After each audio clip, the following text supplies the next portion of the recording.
கேரளா பயில்ஸு, காஷ்மீர் பயில்ஸு, இப்ப இந்த வந்துட்டு இருக்க மத ரீதியான அப்பட்டமான பொய்ய சொல்லிக்கிட்டு இந்த நாட்டை நாசம் பண்ணிட்டு இருக்காங்களே, அதெல்லாம் என்ன மயிலுக்கு எப்படி வந்துச்சு?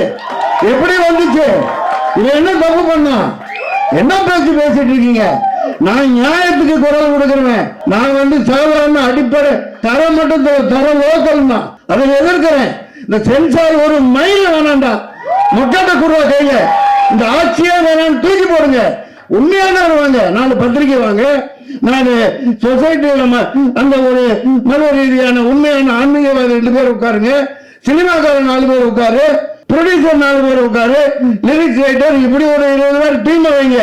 சென்ட்ரல் கவர்மெண்ட் ஒரு மயில் வேணாம், நீங்க பிரிச்சதெல்லாம் போதும். நிறைய பாதிக்கப்பட்டாச்சு. வாங்க, குற்ற மாதிரி இல்ல உங்க, வாங்க இங்க வாங்க. தோருங்க இவ்வளவு நேரம் சென்சார் என்ன வேணாலும் கேட்கலாம். சென்சார் போர்டை கேட்டீங்கல்ல, நான் படம் எடுக்கிறேன்னா எனக்கு சொல்றதுக்கு உரிமை இருக்கு. பாதுகாப்பு படத்தை 2 வருஷம் தூக்கிட்டு டெல்லிக்கு பொட்டி தூக்கிட்டு அலைஞ்சேன். இந்த ஞானசேகரன் கொடுக்கல, கடைசி நான் பொட்டியை தூக்கிட்டு இப்ப மாதிரி டிஜிட்டல் கிடையாது, அது வேற காலகட்டம். நான் சமாளிச்சுட்டு வெளியே வந்துட்டேன். வாழ்க ஜனநாயகம்னு படம் அது நல்லா ஓடிச்சு. ஒரே ஒரு ஷாட் அதுல இருந்துச்சு, இந்தியா விற்பனைக்குன்னு போட்டிருந்தேன். இந்தியா விற்பனைக்குன்னு போட்டிருந்தேன். நான் ஒரு காயலாங்கடை வியாபாரி. அதுல மேப், உலக மேப் இருக்கும், இந்தியா மேப் இருக்கும், விற்பனைக்குன்னு போட்டு மேப் போட்டிருந்தேன்.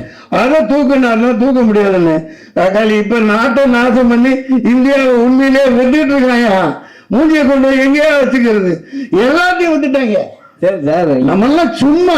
சரி சார், படம் வந்துருச்சு. கருப்பு முன்னாடி பாருங்க, 600 கிலோமீட்டர்ல என்ன கங்கா பெரிய, எவ்வளவு பெரிய கிலோமீட்டர், எவ்வளவு பெரிய ரோடு, என்னாச்சு? தூக்கி அதான் நீங்க அப்படியே கொடுத்துட்ட. 70% இந்த உனக்கு, இந்த அம்பானிக்கு. என்னடா நாடாடா இது? வித்து திங்கிறாங்க எல்லாம். கேளுங்க இல்ல சார்,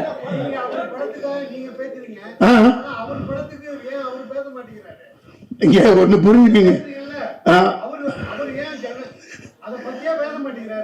காரணங்கள் இருக்குங்க, காரணங்கள் இருக்கும். அது அவர்கிட்ட தானே கேட்கணும்.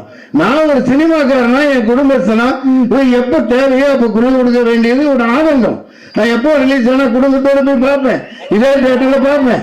அது பதிவு பண்ணி எல்லாத்துக்கும் தெரியும். பேச மாட்டேங்கிற மனுஷன் சார், அவர் 2000 ரூபாய் ஒரு ரசிகர்களையும் டிக்கெட் விட்டு உதைக்கிறாரு. படம் ரிலீஸ் ஆகலன்னா ப்ரொடியூசர்ஸ் ஆகுறாங்க, அவர் பேச மாட்டேங்கிறாரு. நீங்க எல்லாம் பேசி என்ன போகுது சார்? நான் நாளைக்கு அரசியல்வாதியை என் உடம்புல ரத்தம், நிறைய ரத்தம் ஓடுது இல்லையா? மீடியாவே மீட் பண்ண மாட்டேங்கிறாரு சார். நிமிஷம், நீங்க 2000 ரூபாய் வாங்கிக்கிட்டு அவரு சினிமா காட்டாருன்னு சொல்றீங்க. அதுக்கு பவர் இருக்குது. வாங்குறவன் வாங்குறான், கொடுக்கறவன் கொடுக்குறான். நீ அதே 2000 ரூபாய் கொடுத்து ஒட்டு வாங்குறிய, ஒட்டு. அதுக்கு இங்க இருந்து கொடுக்குறேன், நப்ப மாட்டு கொடுக்குறேன். 5000 ரூபாய் கொடுக்குறிய ஒட்டுக்கு, நொப்ப தாத்தா பாட்டும் காத்து கொடுக்குறேன்.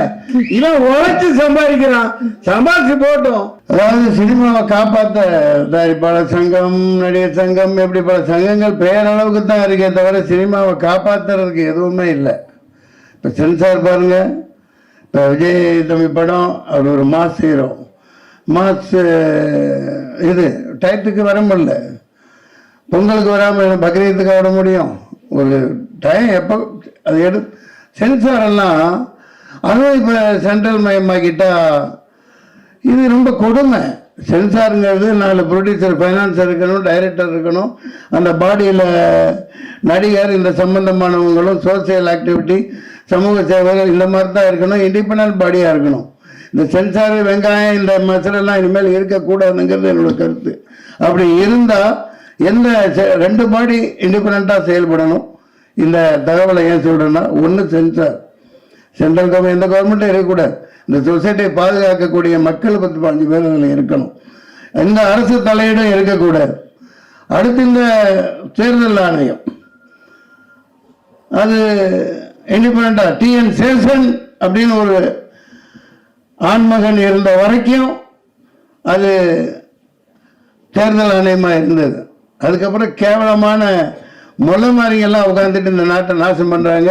இந்த படம் என் வெற்றிக்கு வாழ்த்துக்கள். ரொம்ப கஷ்டப்பட்டிருக்கீங்க, மக்கள் நல்லா பார்ப்பாங்க, ஆதரவு தருவாங்க.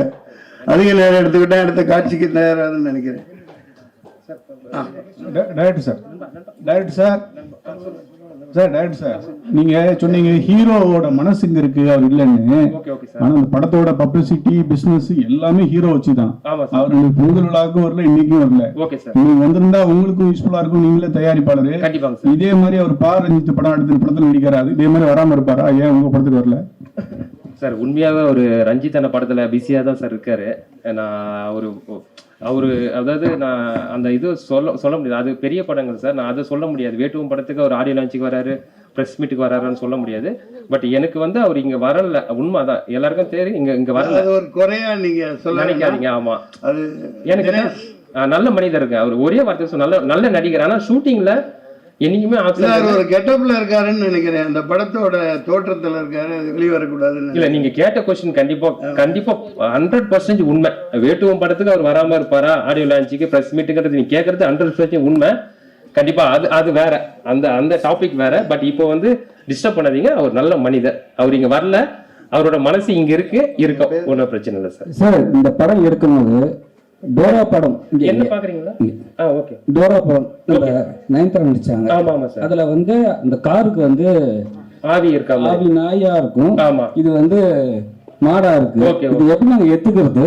ஏன்னா நாங்க ஏற்கனவே அந்த படம் நாங்க பார்த்துட்டோம். இது மக்கள் வந்து எப்படி வந்து ஏத்துப்பாங்க? தென் அதுல வந்து சார் சொன்னாரு படம் ஸ்டார்டிங்லயே வந்து படம் வெளி வரலன்னாரு. எந்த படம் வெளி வரலன்னு சொன்னாரு? ஜனநாயகன். அதாவது வந்தா என்ன, நீ வராட்டே என்ன. அதாவது இது வந்து விவேக ஆதரவாவோ எதிராக, இது கூட புரியாட்டி நீ எப்படி ஐயா பத்திரிக்கையாளர், இது கூட புரியாட்டி எப்படி ஐயா. அதாவது நம்ம குடும்பம், சினிமாங்கிற ஒரு குடும்பம், அவருக்குன்னு ஒரு மாஸ் இருக்கு.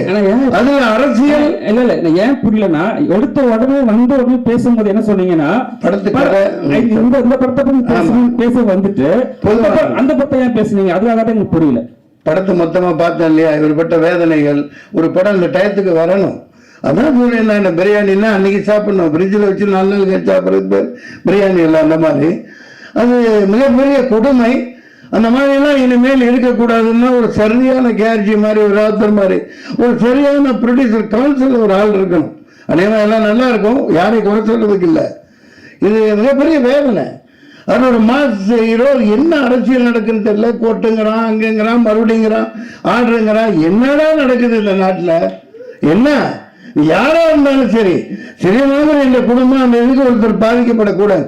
எத்தனை ப்ரொடியூசர், எத்தனை பேர், அதனால எத்தனாயிரம் கோடி போட்டிருப்பான் படம் எடுத்தவன், எத்தனை லட்சம் பேர். அந்த ஒரு பொங்கல் தான் அந்த இதுக்கு கொண்டு வரணும். அது தனி மனித சாதனையோ ஒரு ஹீரோவோட வேலையோ அதெல்லாம் கிடையாது. ஒட்டுமொத்தமா அந்த பாடி ஏதோ ஒரு தவறு நடக்குது. அதை இன்னும் என்னால புரிஞ்சுக்க முடியல. அந்த வேதனை தான் சொன்னேன். ஏன்னா இவர் தான் பணத்தை போட்டு இவ்வளவு கஷ்டப்பட்டு எடுத்திருக்காங்க இல்லையா.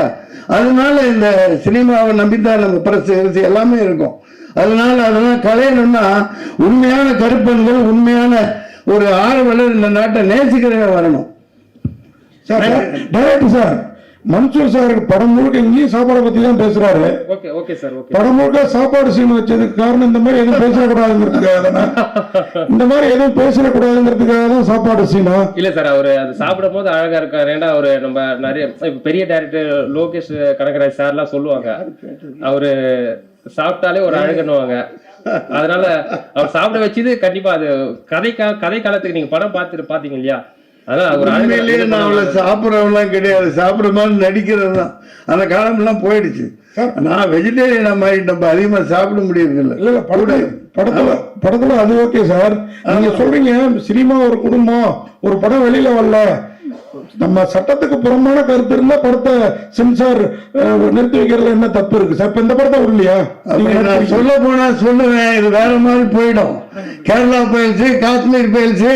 இப்ப இந்த வந்துட்டு இருக்க மத ரீதியான அப்பட்டமான பொய்ய சொல்லிக்கிட்டு இந்த நாட்டை நாசம் பண்ணிட்டு இருக்காங்களே, அதெல்லாம் என்ன மயிருக்கு எப்படி வந்துச்சு? இவன் என்ன தப்பு பண்ணா? என்ன பேசிட்டு இருக்கீங்க?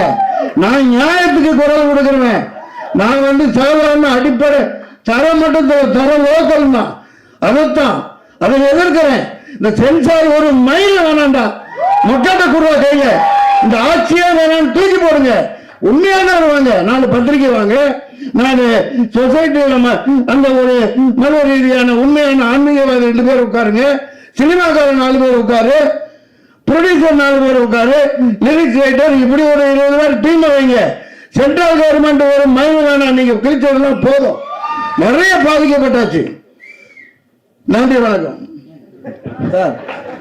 சார் வாங்க, விட்டுற மாதிரி இல்லை உங்களை. வாங்க இங்க வாங்க. தோருங்க. நீ இவ்வளவு நேரம் சென்சார் என்ன வேணாலும் கேட்கலாம். சென்சார் போர்டை கேட்டீங்கல்ல. நான் படம் எடுக்கிறேன்னா எனக்கு சொல்றதுக்கு உரிமை இருக்கு. பாலகாஜன படத்தை 2 வருஷம் தூக்கிட்டு டெல்லிக்கு பொட்டியை தூக்கிட்டு அலைஞ்சேன். இந்த ஞானசேகரன் கொடுக்கல. கடைசி நான் பொட்டியை தூக்கிட்டு இப்ப மாதிரி டிஜிட்டல் கிடையாது, அது வேற காலகட்டம். நான் சமாளிச்சுட்டு வெளியே வந்துட்டேன். வாழ்க ஜனநாயகம்னு படம் அது நல்லா ஓடிச்சு. ஒரே ஒரு ஷாட் அதுல இருந்துச்சு, இந்தியா விற்பனைக்குன்னு போட்டிருந்தேன். இந்தியா விற்பனைக்குன்னு போட்டிருந்தேன். நான் ஒரு காயலாங்கடை வியாபாரி.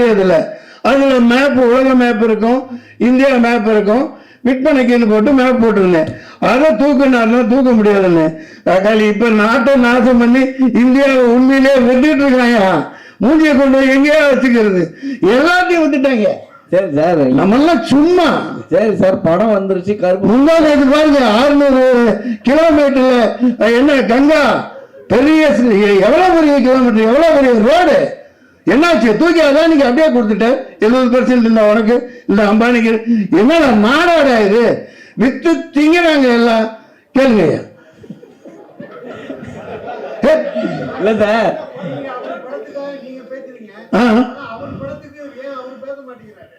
இங்க ஒண்ணு புரிஞ்சுக்கீங்க. காரணங்கள் இருக்குங்க, காரணங்கள் இருக்கும். அது அவர்கிட்ட தானே கேட்கணும். நான் ஒரு சினிமாக்காரனா, என் குடும்பஸ்தனா, எப்ப தேவையோ அப்ப குரல் கொடுக்க வேண்டியது ஒரு ஆனந்தம். நான் எப்போ ரிலீஸ் ஆனா குடும்பத்தோட போய் பார்ப்பேன், இதே தேட்டர்ல பார்ப்பேன். அது பதிவு பண்ணிருக்கு, எல்லாத்துக்கும் தெரியும். இது ஏங்க நீங்க தனிப்பட்ட தாக்குதல் நடத்த வேணாம். அவர் தயாரிப்பாளர் எவ்வளவு பாதிக்கப்பட்டிருக்காங்க, லட்சக்கணக்கான ரசிகர்கள், கோடிக்கணக்கான பேரு. அது ஒரு ஆப்டர் சினிமா தானே, தூக்கி போட்டலாம், அது வேற விஷயம். ஆடியோ லான்ச் எடுத்துட்டு இருப்பார் சார் அவரு. ஆடியோ லான்ச் எடுத்துக்க வரா, அப்புறம் என்ன ஆடியோ புரியல? ஆடியோ லான்ச் ஆமாங்க, அதான் மலேசியாவில தான் மாலிக் பாய் பின்னிட்டானே. பெரிய மலேசியாவே தூக்கி போட்டு அது வரைக்கும் உலக சரித்திரத்தில் இல்லாத அளவுக்கு பண்ணியிருக்காரு. அவர்னா ஏழையா சார்? நீங்க குரல் கொடுத்துருக்கீங்க, தமிழ்நாட்டுல நடத்திருந்தா பரவாயில்ல. நான் ஒரு ப்ரொடியூசரா பேசுறேங்க. ஆடியோ லான்ச் பல கோடி போயிருக்கோம். ஆமா, ஏன் தமிழ்நாட்டுல இருக்க மலேசியால போய் வைக்கிறீங்க? என்ன பேசுறீங்க? அமெரிக்கால கூட வைப்பாங்க. தமிழ் சினிமா எங்க போயிருக்குது? துபாயில கூட வைக்கலாம். நல்லா நடந்துச்சா? அங்க என்ன பேசுறீங்க? டிக்கெட் விற்பனை பண்ணி தான் சார் உள்ள அலோ பண்ணாங்க. எது டிக்கெட் வித்து தான் உள்ள. சரி, அதனால உங்களுக்கு என்ன போகுது? நீங்க வைத்தறிச்சல் பண்றீங்க. கடைசி வரையும் போட்டுறீங்களே. சின்ன படம், வெறுப்பு அரசியல் கூடாது. இல்ல இல்ல கேளுங்க, நீங்க கேட்டு என்ன கேட்டாலும் நாக்க புடுங்கிட்டு சாவற மாதிரி கேளுங்க. சின்ன படம் தியேட்டருக்கு வரலனா நீங்க கேளுங்க. ரீரிலீஸ் கேடிவி மொபைல் எல்லாத்தையும் போட்டாங்கல்ல, ரீரிலீஸ்க்கு தியேட்டருக்கு வரையும் கேட்க வேண்டியதானே? இந்த படத்துக்கு யார சொல்றீங்க? என்ன சொல்றீங்க? இந்த தமிழ்நாட்டுல தான் கேக்குறேன். எந்த படத்தை? இப்ப கூட கீழே மங்காத்தா போயிட்டு இருக்கு, கில்லி போயிட்டு இருக்குது. புது படங்கள் வெளியிடுங்கன்னு சொல்ல வேண்டியதானே? ஒரு விஷயமா நான் கவுன்சில் இருந்தேன், நானும் தயாரிப்பாளர், நான் கூட எடுத்திருக்கேன். இல்ல சார், தியேட்டர் கிடைக்கல. இப்ப அவர்கிட்ட டைரக்டர் ப்ரொடியூசர் அதுதான் நண்பரு. தியேட்டர் கொடுக்க மாட்டேங்கிறாங்க, ஓடிடி கொடுக்க மாட்டேங்கிறாங்க. இதெல்லாம் சேனலைஸ் பண்ணணும். சரியான ஒரு பாடி இருக்கணும். ராணுவம் மாதிரி ஒரு நம்ம தயாரிப்பாளர்கள். ஏன்னா அவங்கதான் கடவுள்கள், அவங்கதான் முதலாளிகள். அதனால சகோதரர் கேட்டாரு, நண்பர், பழைய நண்பர் தான் அவர். நான் அவருக்கு வக்காலத்து வாங்குறதுக்கெல்லாம் வரல, ஆனங்கம். அவர் பேச மாட்டேங்கிறாரு, பேச மாட்டேங்கிறாரு. அவர் 2000 ரூபாய் ஒரு ரசிகர்களையும் டிக்கெட் வித்து உதைக்கிறாரு. படம் ரிலீஸ் ஆகலன்னா ப்ரொடியூசர்ஸ் ஆகுறாங்க. அவர் பேச மாட்டேங்கிறாரு. நீங்க எல்லாம் பேசி என்ன போகுது சார்? நான் நாளைக்கு அரசியல்வாதியை என் உடம்புல ரத்தம், நிறைய ரத்தம் ஓடுது இல்லையா? மீடியாவே மீட் பண்ண மாட்டேங்கிறாரு சார். நிமிஷம், நீங்க 2000 ரூபாய் வாங்கிக்கிட்டு அவரு சினிமா காட்டாருன்னு சொல்றீங்க. அதுக்கு பவர் இருக்குது. வாங்குறவன் வாங்குறான், கொடுக்கறவன் கொடுக்குறான். நீ அதே 2000 ரூபாய் கொடுத்து ஒட்டி வாங்குறிய, ஒட்டி. அதுக்கு இங்க இருந்து கொடுக்குறேன், நப்ப மாட்டு கொடுக்குறேன். 5000 10,000 ரூபாய் கொடுக்குறீங்க வெட்டுக்கு, மொத்தம் தாத்தா பாட்டும் காத்து கொடுக்குறேன். இவன் உழைச்சு சம்பாதிக்கிறான், சம்பாதிச்சு போட்டோம். வாங்க வாங்க.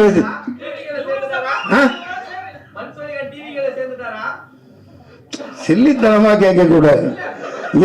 என்னை பத்தி என் கேரக்டரே புரிஞ்சுக்க மாட்டேங்கிறீங்க. நான் நியாயத்து பக்கம் எப்பவும் நிற்பேன். நான் எந்த இது அதெல்லாம் எனக்கு அப்பாற்பட்டது. அரசியல் அவருக்கு அனுபவம் இல்லாமல் இருக்கலாம், அது வேற விஷயம். இது கருப்பு பல்சர் தயாரிப்பாளர் பணத்தை போட்டுட்டு அடி வைத்து நெருப்பை கட்டிக்கிட்டு இருந்தாரு. ஆமா ஏப்பா, எனக்கு போட்ட மாதிரியே பிரியாணி எல்லாத்துக்கும் இவருக்கு போடணும்ப்பா. ராவுத்தர் இவரெல்லாம் அந்த விஜயகாந்த் ஐயாலாம் படம் எடுத்தாங்கன்னா பிரஸ் மீட்டில் அப்படியே கம கம கம கமன்னு பிரியாணி போட்டு தான் அனுப்புவாங்க. நன்றி நன்றி நன்றி, வணக்கம், நன்றி.